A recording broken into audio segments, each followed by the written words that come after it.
서울에서 직장 다니면서 아이들 학군도 유지하고 싶었는데 정부의 정책들 때문에 어쩔 수 없이 떠나야 할 것 같아요. 이런 걱정은 많은 임차인들의 현실이 될 수 있습니다. 최근 몇 년간 전세 사기를 비롯한 아파트 가격 급등 등의 부작용이 잇따르며 전세 제도에 대한 신뢰가 급격히 무너지고 있는데요. 월세로 살면 되지 않느냐 생각하시겠지만 현재 서울과 수도권의 아파트 월세가 몇백만 원까지 오르면서 일반 직장인들이 감당하기 어려운 수준입니다. 앞으로 이 상황이 계속되면 임차인들은 원치 않는 이사를 해야 할 가능성이 높아집니다.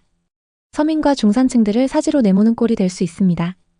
특히 신축 아파트를 분양받은 사람들은 계약금 몇천만 원을 날릴 수도 있는데요. 최근 규제들로 임차인이 대출을 받아 전세금을 주고 그 돈으로 집주인이 잔금을 치르는 갭투자 방식이 완전히 막혔습니다. 규제가 시작되면서 집주인들은 임차인을 구하지 못하고 있어요. 분양 아파트 집주인들 대부분이 그런 상황입니다. 분양권을 매수했던 분은 이렇게 말했습니다. 전세 세입자만 구하면 잔금을 메울 수 있었는데 이제 그게 안 된다네요. 사금융에서 고금리 대출을 알아보고 있어요.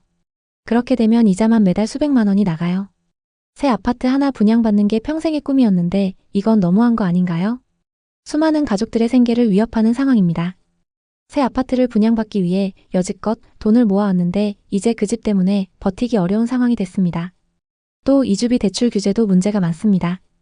이 규제는 서울의 재건축 조합원들에게 직격탄인데요.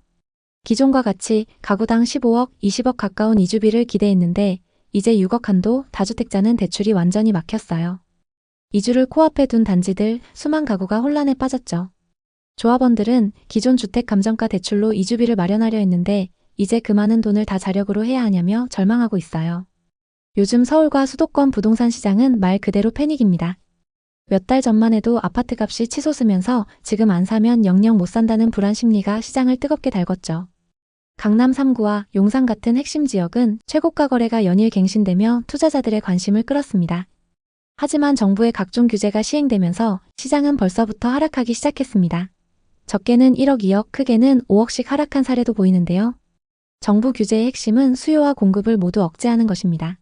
공공임대주택을 많이 짓는 것을 목표로 하는 것. 또 주택담보대출 한도를 6억 원으로 제한하고 소유권 이전 조건부 전세 대출을 전면 금지하는 것입니다. 여기에 주담대를 받으면 6개월 이내 전입 의무가 부과되면서 갭투자는 사실상 불가능해졌습니다. 전세 대출을 활용한 부동산 투자는 앞으로 큰 제약을 받게 되고 전세 시장이 월세로 급격히 전환될 가능성이 큽니다.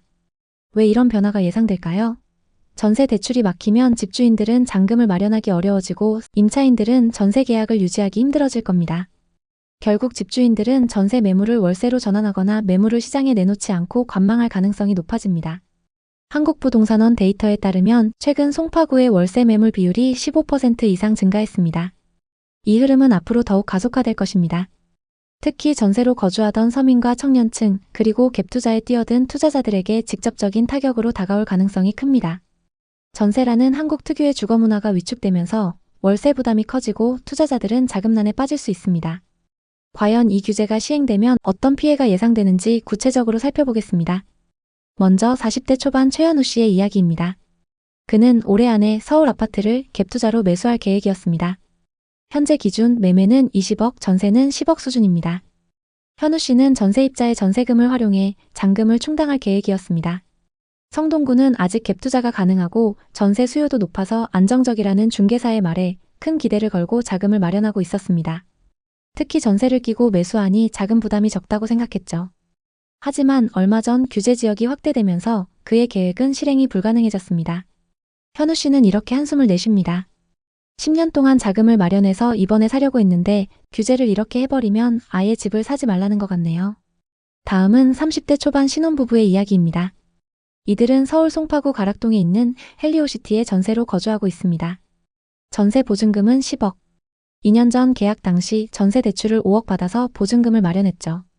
부부는 강남 학군과 편리한 교통을 고려해 이 아파트를 선택했고 2년 뒤 전세를 갱신하고 나중에는 자가로 매수하자는 꿈을 품고 있었습니다. 하지만 전세 대출 규제가 시행되면 이들의 안정적인 주거 계획이 흔들릴 가능성이 큽니다. 전세 대출 규제가 강화되면 부부의 전세 대출 한도가 확 줄어듭니다. 축소된 만큼 나머지 금액을 현금으로 충당해야 합니다. 하지만 부부가 그동안 모아놓은 돈으로 이 금액을 충당할 수 있을지 걱정입니다. 집주인은 전세 대출 규제로 잔금을 맞추기 어려워지면 전세를 월세로 전환할 가능성이 높습니다. 예를 들어 보증금 1억에 월세 450만 원을 제한한다면 부부는 월 소득의 상당 부분을 주거비로 지출해야 합니다. 이는 저축은 물론이고 기본적인 생활비에도 큰 부담이 됩니다. 강남에서 아이 키우며 전세로 살고 싶었는데 대출 규제가 시행되면 월세 부담 때문에 이사를 가야 할지도 몰라요. 집 없는 사람들만 더 힘들어지는 거 아닌가요? 대출 규제는 투기 수요를 억제하려는 의도지만 부작용도 만만치 않습니다. 특히 전세 대출 제한은 전세의 월세화를 가속화하며 서민과 청년층의 주거 부담을 크게 늘릴 가능성이 높습니다. 먼저 전세 대출이 제한되면 집주인들이 전세 대신 월세로 내놓을 가능성이 높습니다. 서울 아파트의 평균 전세가율은 시세의 약 50~60% 수준인데 대출 규제로 전세 수요가 줄어들면 월세 매물이 급증할 것입니다. 예를 들어 송파의 대단지에서는 이미 월세 매물이 늘어나는 조짐이 보이고 있으며 앞으로 이 비율이 계속 증가할 것으로 예상됩니다. 이는 임차인들에게 월세라는 고정 지출 부담을 가중시킬 것입니다. 또 전세 대출 규제로 자금 여력이 있는 임차인들만 전세 계약을 유지할 수 있는 구조가 될 가능성이 큽니다. 현금이 넉넉한 세입자는 전세를 유지할 수 있지만 대출 의존도가 높은 저소득층이나 청년층은 월세로 내몰릴 것입니다. 이는 주거 양극화를 심화시키며 서울에서 서민들이 거주하기 점점 더 어려워지는 상황을 만들 가능성이 높습니다. 대출 한도 축소로 매수자들은 고가 아파트 구입을 망설이고 매도자들은 가격 하락을 우려하며 매물을 걷어들일 가능성이 큽니다. 한국부동산원에 따르면 규제 발표 이후 서울 아파트 거래량은 이미 확연히 감소했으며 당분간 더 줄어들 것으로 전망됩니다. 규제 강화로 임차인들에게 미칠 피해는 점점 커질 것입니다. 몇 가지 상황을 예상해 보겠습니다. 우선 전세에서 월세로 전환되면서 월세가 급증할 가능성이 큽니다. 규제 시행 후 전세 대출 한도가 축소되면 전세 수요가 급격히 줄어들고 월세 수요가 늘어날 것으로 예상됩니다. 마포나 송파의 아파트 월세는 평균 300~400만 원 수준으로 일반적인 사람들이 감당하기 어려운 수준입니다. 전세 대출이 어려워지면 임차인들이 원치 않는 이사를 해야 할 가능성이 높아집니다. 예를 들어 송파구에 거주하는 사람이라면 전세 계약 만기 후 새 전세 대출을 받지 못할 경우 경기도로 이사해야 할지도 모릅니다. 서울에서 직장 다니면서 아이들 학군도 유지하고 싶었는데 대출 규제가 시행되면 어쩔 수 없이 떠나야 할 것 같아요. 이런 걱정은 많은 임차인들의 현실이 될 수 있습니다. 또 갑작스러운 규제 시행으로 일부 집주인들이 전세 보증금을 돌려주지 못하는 사례도 늘어날 가능성이 있습니다. 부동산 대책으로 담보대출은 물론 전세대출 문턱까지 크게 높아진 상태에서 임차인들은 자금 조달에 어려움을 겪고 있습니다. 또 집주인들은 보증금 반환 부담에 전세를 월세로 전환하는 사례가 늘고 있습니다.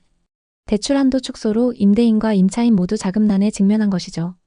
앞으로 점점 자금난에 빠진 집주인들이 늘어나면서 피해가 더 커질 수 있습니다. 특히 서울 수도권 지역에서 고점에 거래됐던 매물들에서 이런 위험이 발생할 수 있습니다.